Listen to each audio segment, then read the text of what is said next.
하나님 말씀 나홈스 1장입니다. 나홈스 1장 1절에서 끝절까지 말씀 교독합니다. 1절 말씀 제가 먼저 받들어 봉독드립니다. 니느에 대한 중한 경고 곧 엘고스 사람 나홈의 묵시의 글이라.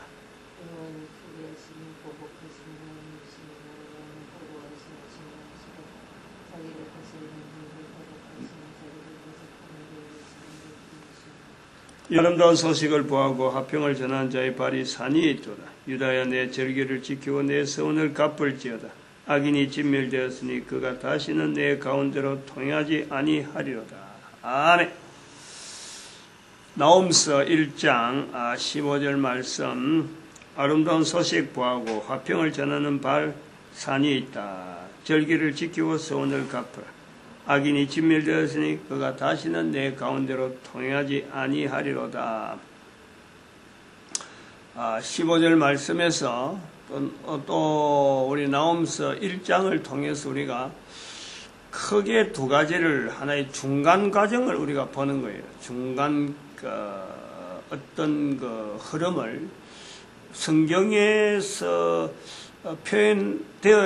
표현되는 거지만은 우리가 너무 이게 전반에 걸쳐서 있었기 때문에 미처 이거다 하지는 못했지만은 우리가 붙잡을 수 있는 내용, 그 나홈서에서 꼭 붙잡아야 될 내용 두 가지 중간 어떤 중보적인 어떤 위치에 있는 내용. 하나는 뭐냐면은 절기를 지켜라 서원을 갚으라 하는 이 부분에서 언어로서 남아있는 이 절기 서원, 절기가 뭐다, 서원이 뭐다, 이스라엘 백성들이 아는 이런 인식이 되어지는 이 절기 서원 이전에 있다는, 이전에 이스라엘 백성들이 아닌 모든, 적어도 아브라함 이전에 모든 인류가 절기와 서원이라고 할 수 있는 분명한 어떤 공통된 내용이 있다는 거예요. 이스라엘 백성들에게도 절기를 하고 서원하면은 뭐다 하고 이래 딱 자기들이 인식을 하고 있는 것이 있듯이 아브라함 이전부터 모든 인류에게 있는 절기와 서원. 그건 하나의 빛이라, 빛. 절기와 서원에서의 빛이라는 개념이 있다. 어떻게 표현하고 어떻게 이것을 알리고 이런 건 우리가 알 수가 없어요. 그러나 분명한 중간 과정이 있다. 뭘 보고 할 수 있느냐? 무궁화라고 하는 하나의 어떤 꽃이죠, 꽃. 여기도 꽃에 대한 내용이 나오잖아요. 4절에 레바논의 꽃이 온도다. 그것이 어떻게 무궁화가 그러냐? 우리나라 꽃이라, 우리나라. 우리가 왜 무궁화라는 것을 이렇게 우리 민족의 어떤 꽃이라고, 우리나라의 꽃이라고 이렇게 되었을까? 유태인들이 넘어와서 전달되어지는 그 과정을 보는, 그 유태인 이전에 아브라함 이전에 빛에 대한 소망, 그런 것이 어떻게 나타났냐? 벨렉과 욕단을 통해서, 벨렉 욕단이 우리 한민족의 만주 땅에 온 분명한 어떤 걸음을 우리가 인식하면서 그 이전에 노아 시대 이전 하나님께서 노아에게 말씀하신 내용에서 무지개를 두겠다. 이것이 나와 세상과의 언약의 증거다. 그 무지개를 통해서 빛을 우리가 인식하면서 빛이 바로 모든 인류에게 주어지는 하나의 절기, 빛에 대한 이 받아들이는 것 자체를 소망으로 아주 어떤 절기로 보고 또 거기에 대해서 서원을 나타내는, 그래서 이 빛을 우리가 붙잡는다면 바로 창세기 1장으로 나옵니다. 창세기 1장으로 나옵니다. 빛이 있어라. 모든 인간들의 비추는 이 빛. 그래서 이 빛을 통해서 예수님께서 참 빛이다. 이렇게 인식이 돼요. 여기 이제 성경에서 하나의 큰 흐름을 하는데 이걸 구약에서 빛에 대한 것에서 절기가 서원이라는 것을 인식하는 것이 찾지 못한 거예요. 찾으려고 하지도 않은 거지. 왜냐하면 글자만 있다 보니까. 그런데 이게 절기와 서원을 통해서 예수님께서 왜 예수님에 대한 여러 가지 표현 중에서 내가 참 빛이다. 이 빛이, 요한복음에 이 빛이 이미 비추었으면 무엇을 더 원할 거냐. 예수님께서 말씀하시는 그런 말씀을 우리가 비교해 보는데, 아까 우리 그 찬송했던 그 42장, 지금 찬송가 중에서 이 내용을 보면은, 이 찬란한 주의 영광, 이 빛에 대한 내용을 이야기하는 빛, 이 찬란한 주의 영광, 영원히 빛날 광채다. 영원히 빛날 광채. 근데 요 빛에 대한 이야기를 찬송가에 대해서 이래 하는데, 이 찬송에 대한 이 내용을 가사를 이렇게 적고 또 곡을 해서 이렇게 표현을 합니다만은, 우리가 여기서 이 나홈서에 있는 내용하고 유사한 그 흐름을 우리가 보는 게, 빛을 이야기하면은 반드시 그런 빛의 어떤 그 단순하게 빛 이렇게만 하지 아니하고, 빛에 대해서 하나님에 대한 인식을 한다는 거죠. 4절에 보면은 4절의 후반절에 보면 온 천지 만물 성부께 온 성도 모든 성자께, 성부 성자께, 그 다음에 나오는 것이 보혜사 성령 힘입어 영원히 찬양합니다. 성부 성자 성령을 빛에 대해서 이렇게 표현하는 거예요. 성부 성자 성부 성자 예수님까지 가면 되겠는데 성령님이 나온다는 거예요. 빛에는 그게 나온다는 거예요.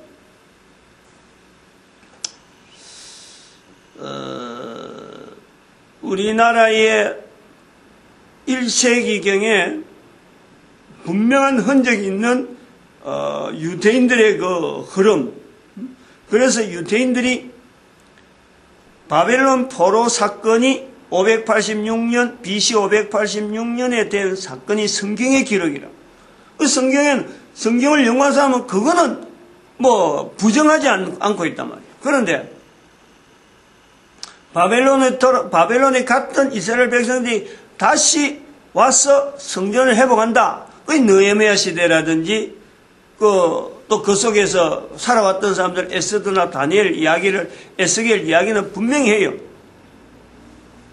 팔레스타인하고 연결되어지는 바벨론 포로 갔던 사람하고 이야기는 분명히 성경을 한 사람 모두가 이야기하는데, 그럼 정반대로 간 사람들이 없느냐? 그것이 있다는 거예요. 그것이. 두 번째 우리가 절기와 서원에서 우리가 연구해 볼 분이 바로 대한민국에 왔던 이 유대인들을 통해서 우리나라, 우리 민족 가운데 적어도 2000년간 그 세월이 2000년이 더 되지만은, 더 될 수도 있지만은, 적어도 2000년간 어간에 남아있는 그 역사라는 것은 바로 가야 시대에, 또 신라의 박흑거세의 그럼, 이런 기록, 그들이 뭐 유태인이 있다, 안 그러면 성경이 있다, 이런 건 전혀 모르고 남겨놓은 우리나라 역사, 특히 그것이 기록이 약 한 1000년이 지나고 난 뒤에, 우리나라 역사 가운데 1000년 지나서 한 1200년, 1300년 지나고 난 뒤에 고려시대에 그걸 적어놨던 중이 적었다는 거야. 중이. 공부한 사람이니까. 그 역사 내용에서 비춰봐가지고 지금 현재 나홈서 1장 15절에 있는 이 말씀하고 연결해보는 이 과정이 굉장히 많은 어떤 추정을 하고 흔적을 가지고 있어야만이 이것이 가능하다 할 수 있는 이런 분명하고 뚜렷한 내용이 있다. 그런 내용의 그 흐름에서 우리가 불교라고 하는 우리나라에 들어왔던 현재 남아있는 이 불교라고 하는 우리나라에 있는 한쪽에서 참 동쪽에 땅의 동쪽에 한쪽에서만 몰려있는 이 한반도에서 불도라고 하는 이것이 1500년간의 고스란히 불도 하나만, 다른 것이 뭐 이거 영향을 받는 게 아니고, 다른 지역이나 다른 나라는 불도가 벌써 없어졌는데도 이 불도가 변하지 않는 하나의 불도 자체가 온 국민들에게 좀 영향을 받고 있었던, 영향을 주고 있었던 그 내용을 우리가 볼 때에 이 불도의 형성에, 한반도에서 비춰본 불도의 형성에 인도로 넘어가고 또 중국에서 이제 영향을 받고 하는 이런 것을 쭉 해서 볼 때에 석가가 575년에 태어난 석가가 586년에 바벨론의 포로로 갔던 이스라엘의 유대인들의 영향이 분명히 받은 그 흔적들을 우리가 또 찾는단 말이에요. 이 불도에 통해서.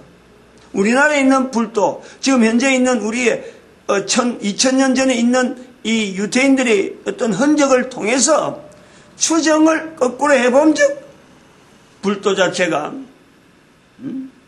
석가의 그 불도의 내용은 결국에는 페르시아에 있던 유대인들이 인도로 내려간 사람들이 나중에 불도에 그들이 다 인도에 내려간 사람들이 다 석가에 다 영향 줬다 이런 것보다도 석가에 영향 주고 나중에 또 477년에 BC 477년에 석가의 제자라고 하는 사람들이 석가의 내용을 이야기하는 이런 데도 영향이 분명히 입혀지고, 그 다음에는 BC 280년에 마우리아 왕조가 불교국이라고 할 때에 여기에 분명히 이 유대인들의 영향이 분명히 인식이 되어진다. 영향이 있다. 불교라고 하는 가르침에 대한 깨달음에 대한 가르침, 이런 게 되어진다. 그래서 이런 것이 깨달음이 되어진다라고 하는 깨달음에 대한 이 불교라고 하는 이 말은 어떤 한계점이 있다. 한계점. 때가 지난번에 그 라마가경에 이야기한 내용대로 언제 불교가 끝이 납니까? 끝이 있다는 거예요. 기다리는 거예요. 뭔가가 마지막이 있어서 그걸 하기 위해서, 그때까지 유지하기 위해서 이 불교라고 하는 이 가르침이 지탱이 되어져야 될 그 어떤 한계가 있다. 그러나 석가는 전해드리기 때문에 전해드린 것에서 한계성 때문에 그것에 대해서 분명한 언제를 못한다. 그것이 언제를 겨냥했을까라고 할 때에 예수님 오시는 것을 정말 그리스도가 오시는 것, 이 메시아를 기다리는 이 유대인들의 그 영향에서 어떤 끝을 나타낸다는 거예요. 그래서 이 불교에 대한 내용을 우리가 이렇게 또 하나 보는 것 자체가 불교의 유대인들의 영향을 미친 것 중에서 하나가 또 보는 것은 바로 인도에서 발생되었다고 하는 이 불교가 중국으로 건너가는 사람이 움직이는, 거기서 절기와 서원에 대한, 절기를 지키고 서원을 갚는 법문하고 연결하는 거예요. 가르치는 것고 깨닫는 이것은요, 이게 이전을 시키고 다른 데를 가는 것은 유태인들이 아니면은 절대 이건 나타날 수 없다. 아마 절대라고 할 정도로 유태인들은 바로 이거 아름다운 소식을 보하고 화평을 전하는 자의 발이 산 위에 있는 자체가 자기 삶이 되어지는 이런 분명한 흐름이 있다. 바벨론을 포로 간 사람들이, 그 사람들이 고국으로 가지 않고 이미 방향을 딴 데로 정했다 하는 이것 자체가요, 엄청난 어떤 참 미가서 7장 6절에 있는 대로 가족을 원수로 삼는 그런 자세가 분명히 바탕이 되어 있어야 이게 가능하다는 거예요.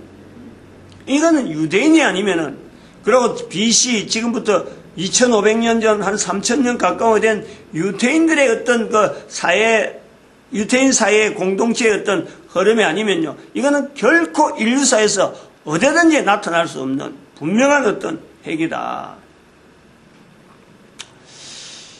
그래서 우리가 또 하나 우리 민족 가운데 있었던 역사적인 내용이에요. 역사적인 내용. 내가 지어낸 내용이 아니고 인도에서 불교를 전해왔다고 하는 이 백제가 AD 한 400년경 되면 200년, 400년이 되면 고구려에서 고구려에서부터 이게 불교가 내려오는 거로 되어 있는데, 백제가 고구려에서 받았다. 근데 신라는 안 받는다. 막 저항을 하고 있는 그런 상황에 백제가 고구려가 아닌 다른 사람한테서 이 불도를 받았다는 그런 내용이 있어요. 그게 어디서 오냐?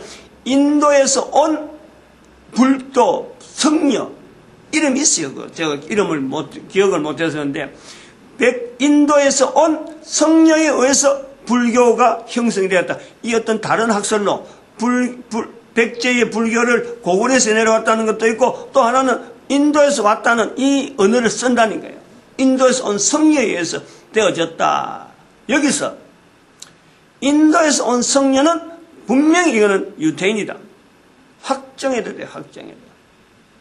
그 정도로 절기와 서원을 지키는 이런 풍습은 다른 어떤 나라에도, 다른 어떤 민족에게도 이게 나올 수 없는, 어디 말을 타고 다니는 거요, 기차를 타고 다니는 거요, 비행기 타고 다니는 거요, 여행을 할 수 없는, 여행이 굉장히 어려운데 이런 어떤 가르침에 대해서 전달하는 이 내용은요, 인류 역사 가운데 이스라엘 외에는 있어야 될, 있을 수 없는 분명한 어떤 흔적이다. 이걸 우리가 붙잡아야 된다.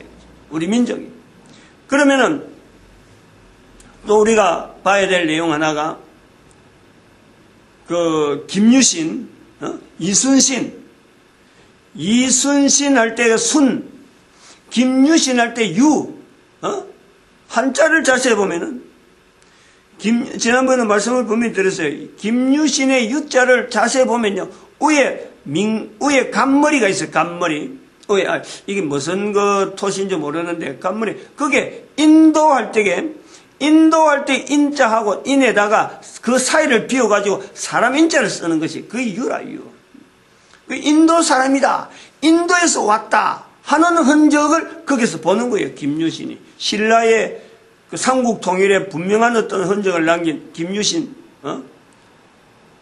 왜 자기가 말을 말이죠, 자기가 술 먹는 데 간다고 해서 왜 말을 죽일까?